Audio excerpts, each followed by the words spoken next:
Stream every morning at 560theanswer.com. This is Chicago's Morning Answer with Dan Proft and Amy Jacobson on AM 560. The Answer.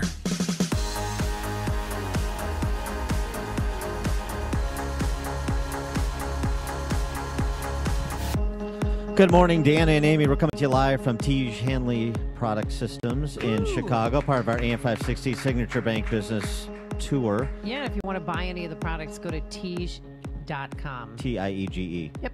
.com. Yep. Yeah, skincare products for men. We talked to the principal and founder, Kelly Thornton, at the bottom of the 7 o'clock hour. And you're the new model for it now, so congratulations. Your little side hustle. I thank you for noticing my radiance. I appreciate that. Maybe I'll tell you what. Last time we had Juan Williams on, it got a little contentious. Yeah, you two cats got to get along. Maybe right? I'll get him some Teej Hanley product to sort of smooth things over, literally and figuratively, between us. Before we get to Juan, wanted to get on the record some of the most vociferous proponents of the Mueller investigation and the most aggressive prognosticators about the imminent political demise of President Trump. You know, like former CIA Director John Brennan, who agreed to appear with a fellow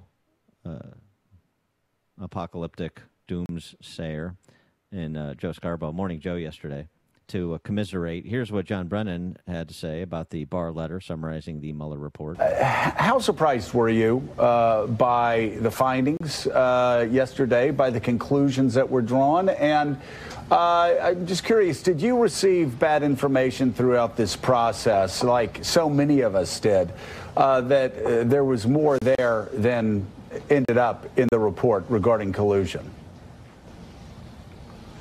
Well, I don't know if I received bad information, but I think I suspected that there was more than there actually was. And I am relieved that it's been determined that there was not a criminal conspiracy with the Russian government over our election. I think that is good news for the country.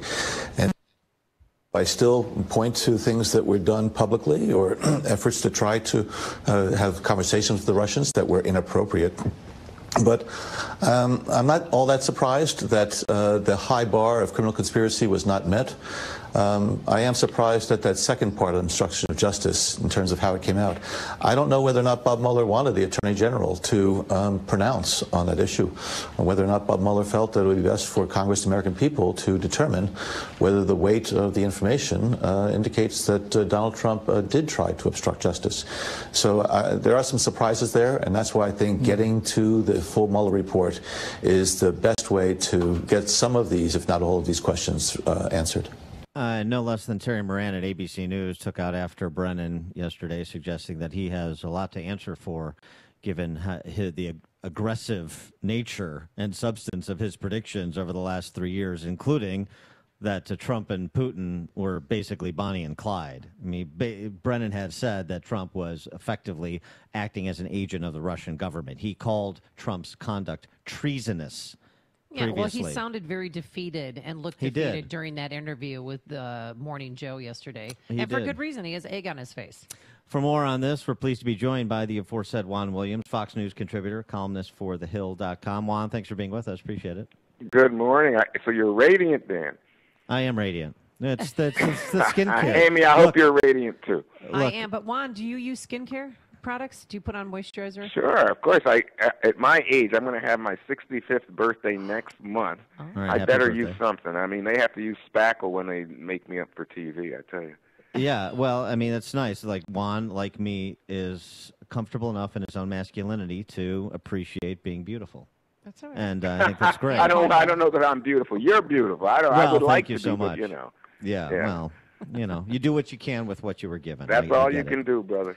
Yeah. All right, so let's get into it here. Your reaction to not just the Barr summary of the Mueller report, but some of what you're hearing from the John Brennans and John Podestas of the world. Well, I mean, I think that they're all kind of, tails tucked between their legs, because I think everyone expected at least that there would be some issue about obstruction of justice. Remember, the whole thing starts with the president firing Comey, and then the interview with Lester Holt of NBC, in which he says he did it because of Russia. and then, of course, rewriting the memo explaining why Don Jr. was meeting with the Russian lawyer at Trump Tower in the middle of the campaign. So I think people felt like, well, that looks like, something's going on here, but we don't know exactly how extensive. And it turned out that Mueller, as he said, he can't convict the president or indict the president or anything, but he's not exonerating him on obstruction. He's leaving that up to Bill Barr, the Attorney General. But I think on the bigger question, to my mind, which was the conspiracy issue, I think there were lots of people who bought into what Donald Trump was selling, which is witch hunt. Deep state is after him. This is a bunch of Democrats on Mueller's team. Mueller's friends with Comey. They're both former FBI directors. Why did Rod Rosenstein appoint this guy? Why is there a report being written? I think everybody, one, should be pleased that the President of the United States is not in a conspiracy with the Russians, thank God. But two, that there is no deep state action taking place. It was an impartial, fair report, and the ones who actually feel a little scorched the last few days of the Democrats, not the Republicans, if they have any questions about how this thing was done, and that's why they want to see the whole report. Well, I mean, do you personally want to see the whole report? I know that, they're going to have to scrub of course. some Well, of the it's not grand jury just me. testimony. I think it's like, was it a unanimous vote, Amy, in the Congress? Yeah, unanimous. yeah, everybody. But there's certain things And about I think people it's that weren't charged 87% criminally. in the latest Fox poll. Right, but there's certain things about people that weren't charged criminally that I really don't want to have people's dirty laundry aired. Do you? Well, I don't want anything that would impugn someone's reputation unfairly, but at this point, given the magnitude and importance of this report to our understanding of what took place, there has to be some clues. Let's not, get into all the nastiness, the Peter struck Lisa Page type innuendo because people were having an affair. I don't need that, but I do want to know exactly what Mueller found and why he decided that there was no conspiracy, because if you have, on the record, more than 100 contacts between Trump officials, campaign officials, and the Russians, if you have, top Trump campaign people linked to giving poll data to Ukrainians who are linked to the Russians, you think, well, exactly why did you do what you did, Mr. Mueller? With respect to that, though, I mean, Barr's letter sort of indicates, look, I'm going to review the Mueller report, and I'm going to strike things I'm required by the federal rules of criminal procedure to strike, and sort of indicating the rest will be released. So the hysterics of the Eric Swalwells of the world that Trump should release it immediately, otherwise he's got something to hide, is preposterous. And let Barr do his job, and everybody's in agreement, including President Trump, that release whatever you want to release, Attorney General Barr. Yeah, I think that's right. And so if you even have Trump saying he's comfortable with it, let's do it. Let's get it over with, because I think it's like the country's been through this trauma because it's upsetting and everybody is polarized and angry and, spitting fire at each other. Let's just get the report out there. Well, what about the media reckoning? Glenn Greenwald, who's no Trump supporter, Matt Taibbi, no Trump supporter. I think he wrote a book called The Insane Clown President. So not exactly a knee-jerk Trump defender. They both, over the last couple of days, have eviscerated the D.C. press corps. Glenn Greenwald saying yesterday on Democracy Now! This is the saddest media spectacle I've ever seen since I began practicing journalism in 2005. What's your assessment of the D.C. press corps' coverage of this over the last 2 years? I think it's been pretty good. And here's why. I think that, I came up as a reporter before I became a pundit. And so my job, I always thought, was, to challenge people in power and try to get the truth on the table. The thing is, it's all incremental. It's, little cycles, what you get a break today and then you build on that tomorrow. And the idea that there might be, some connection between the Russians and our president is pretty unsettling. And I don't think there's any question, given the Mueller, what we know from Barr about the Mueller report, that the Russians interfered in the campaign. They hacked into the Democrats' emails. They hacked into Hillary Clinton, all of that. They were online trying to divide us on the basis of race, on the basis of sexual orientation, everything else, gender, region. So the idea that somehow there might be something there, I think if I was a working reporter as opposed to a working commentator at the moment, I would be pretty aggressive about that story. Now, I think that people who got hysterical and who were making outlandish and unfounded claims, they should be shamed. But if you're talking about, like, people saying exactly what was the connection, what happened in the Trump Tower meeting, I don't have any problem with that. And I think that the media is such a convenient whipping boy for both sides at the moment. I think it's a little lunacy, because I think we need to protect our reporters and our First Amendment rights in this country. Well, of course, protect First Amendment rights, but what about the D.C. press corps' inquisitive nature or lack thereof as it pertained to the statements that were being made by members of Congress, particularly after Democrats took the House in November? All this talk, Adam Schiff and Eric Swalwell repeating it yesterday, that we believe we've seen evidence of collusion, and yet no evidence was presented, even when you have Adam Schiff as chairman of the House Intel Committee. It seems like there was not a lot of scrutiny or pushback or inquiry about serious allegations, from treason to I've seen evidence of collusion to I know there's obstruction of justice, Jerry Nadler saying that, and not much in terms of digging by the press corps with respect to those assertions. Well, the thing is, those assertions are coming from people who are elected officials. So, and in some cases, people who are on the Intelligence Committee, either in the Senate or in the House. So to my mind, you have to give them some credibility. It's on them. If Jerry Nadler makes an incorrect statement, we have it on the record, and he'll be called on it. But to my mind, the reporter should report that our elected officials are making these statements. That's how you know about it. It's how I know about it. But no follow-up questions, though? You're not allowed to ask follow-up questions? Of course you follow up, but, I mean, they put their credibility on the line. They're the ones who, I think, this morning feel like they've got egg on their face, right? Because here's Mueller, who we all, I think, left and right, give him a high level of credibility. By the way, not President Trump, who consistently attacked Mueller during this process. Well, do you think but he now attacked he Mueller says Mueller or the process? acted honorably. I'm sorry. Do you think, did he attack Mueller personally, or I know he attacked the investigation, but what did he say personally about Robert Mueller? Remember, he said that Mueller was friends with Comey. Mueller is a guy who he did business with and had, I forget, Mueller was a member of some golf course and Trump threw him out, or Mueller wanted to leave. I don't know what, but it got personal between. I mean, that's the level at which Donald Trump went after Robert Mueller. There's no reason for this report to be done. He went after Jeff Sessions, got him out of there, went after Rod Rosenstein, went after the FBI.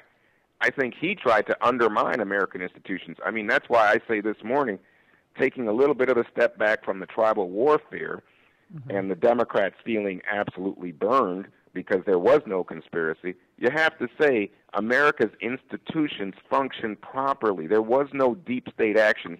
Trump, despite all the polarization, got a fair assessment, and it came out to his benefit. With respect to Devin Nunes, going back to the House Intel Committee, do you have a different view of Devin Nunes that you had during this process? Maria Bartiromo suggesting, Fox Business, suggesting that Nunes saw truth, as did she, over the last 2 years and was criticized for it, ridiculed even, particularly when he issued that House Intel report from the Republican perspective. And it turns out that report sort of syncs with the Mueller report, at least what we know of it. No, it doesn't. I mean, clearly that he was operating as an agent of the White House in the Trump spin machine. This business about, I've got secret information, the Trump Tower was tapped by the Obama folks and all this, nothing like that is proven true.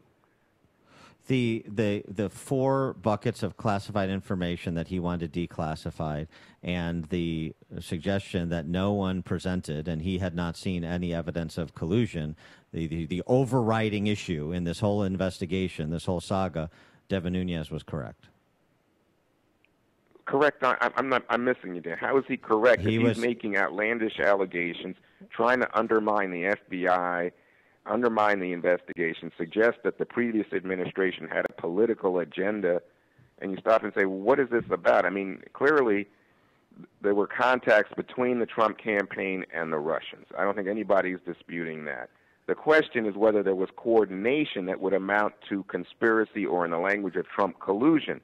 Bob Mueller says that wasn't there, but nobody's arguing about the fact that there were extensive contacts and efforts by Russians who did interfere in the campaign to use the Trump campaign. Trump welcomed their efforts and stood on the stage of the Republican National Convention and invited the Russians to interfere more. Oh, come on. Just give up. I mean, opposition research is part of any campaign.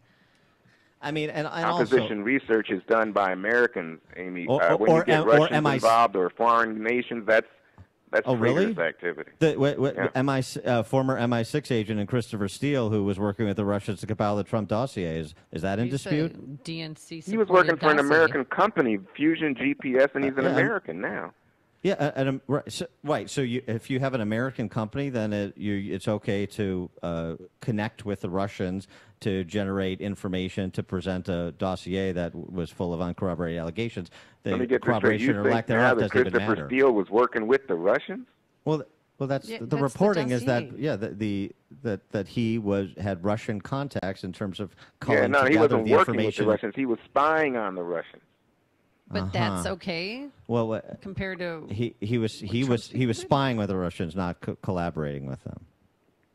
At least that's my understanding. Pretty clear. But if you got something new for me, I'm glad to listen. Well, I mean, the point is to say, the nature of both of these campaigns and all of the tentacles from the campaigns, whether it's talking about Christopher Steele and the dossier, or whether it's talking about the Uranium One deal when Hillary Clinton rubber stamped when she was Secretary of State. There's a lot of questions that can be asked of both sides, and they're legitimate to ask. But then when conclusions are drawn, do you either believe those conclusions or you spin a new conspiracy theory? And it seems that all the Democrats, including a lot of the presidential candidates, are spinning a new conspiracy theory or trying to move the goalposts and say, well, it's not going to be done until we see the Mueller report, or even more aggressive than that in the case of Maxine Waters and others. Well, I don't think anyone's moving the goalposts. We all want to see. I think we all in this conversation said we all want to see the Mueller report. No, I know, but they're not. We don't want anybody unfairly impugned, but we'd like to see as much as possible this report. We don't just want this Barr letter. Well, I agreed, but I'm saying that, but they're not accepting. There's not an acceptance or an acknowledgement of what Mueller concluded. There's an effort to spin out of it. I mean, Joy Reid on MSNBC. I mean, I understand who I'm talking about here, but she feels the seeds of a cover-up here with respect to the Barr letter. I mean, it gets a little bit bizarre, and doesn't there need to be a little bit of a check or people calling out those sorts of statements as sort of without foundation or without any connection to the reality, on this planet? Well, you know what? I think a lot of these commentators are provocateurs, man. They just say outrageous stuff, and they're always on the edge of some of the latest conspiracy theory. But we live in the age of Trump, and Trump says a lot of things that, one, aren't true, and two, are highly conspiratorial and provocative. So, I mean, this is the environment, unfortunately. From my perspective, I think a lot of this doesn't help us as a country. We lose sight of our common goals and our common lives and our, common love of the country. But you're right. There are commentators who say outrageous things. I just want to tell you, your president is at the front of the parade here. Well, he's our president, but yes, and I agree that Trump says some outlandish things and things that aren't true, and I have disagreements with Trump. But the inability to get any quarter from so many on the left to the truth is disconcerting, to say the least. That's don't you think that people have been very respectful of Mueller, even if they have questions about Barr? Oh, yeah. Generally, yeah. There's even, he's a folk hero for some, or at least he was before. Yeah. I mean, I've got my set. I think he still is. I think that I've got some. I haven't heard people question him in the way they question Barr. So that's why I said that. Well, right, because Barr is a Trump nominee, and that's why they're not questioning Mueller the same way they're questioning Barr, even though there's no basis for a lot of the assertions with respect to Barr. And ironically, he and Mueller are 30-year friends. Barr's going to be on Capitol Hill on April 9th for a Department of Justice budget hearing, where I'm sure they're not going to be asking about the budget. They're going to be asking about this. So that'll be a fun hearing to watch. You're right on that one. All right, he is Juan Williams, Fox News contributor and columnist for TheHill.com. Juan, thanks as always for joining us, and keep Amy, have keep a great working day. that skincare. Yeah, yes, thank you. Tiege.com. Okay. Thanks, Juan, and he joined us on our turnkey.pro answer line. It's like a hot, steaming cup of information to start your day. It's Chicago's Morning Answer on AM 560.